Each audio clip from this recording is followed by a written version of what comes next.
Ngayon naman po ay dali naman po natin sa Panginoon ang ating pong mga panalangin at kahilingan.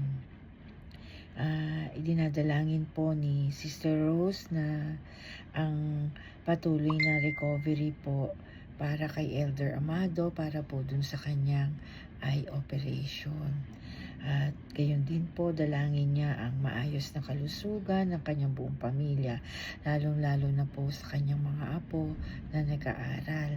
At gayon din po ay dalangin niya na patuloy na pag-iingat ng Panginoon, ang maayos na kalusugan at karunungan para po sa kanyang mga anak na sina Ama Rose, si Aldrin at si Wally sa kanila pong mga trabaho.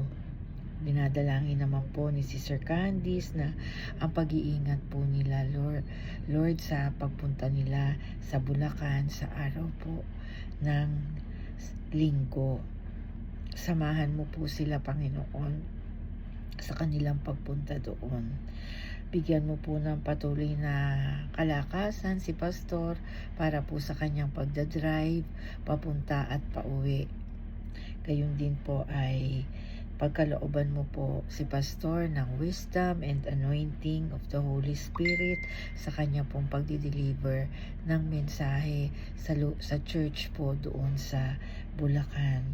At dalangin niya din po at kahilingan niya na ma-meet na ng branch nila yung target nila for the year. Lord, mabuti ka po sa buhay ng iyong mga anak. At i-bless mo po, Panginoon, ang branch nila ni Sister Candice para po ma-meet na nila yung target nila para sa year na ito. At dalangin niya po, Panginoon, na maayos na kalusugan para po sa kanyang buong pamilya. At dinadalangin din po namin si Bel na loobin mo po, Panginoon, na siya ay mapermanente na sa kanyang trabaho. At kung ito man po ay hindi mo kalooban para sa kanya, dalangin namin na pagkalooban mo na lang po siya ng work online, Panginoon. Salamat po, Diyos. Dinadalangin po ni Sister Lani na ingatan mo po sila, Lord, sa kanila pong pagbalik sa Louisiana sa araw po ng bukas. Ingatan mo po sila, Panginoon, and we pray for your traveling mercies, O God. Gayon din po, dalangin niya po na lagi mo pong iingatan ang kanya pong mga mahal sa buhay na naririto po sa Pilipinas. Pagkalooban mo din po, Panginoon, ng karunungan, si Elder Bong po para po sa kanyang trabaho. Lagi mo po siyang gabayan, Panginoon, sa lahat po ng kanyang ginagawa.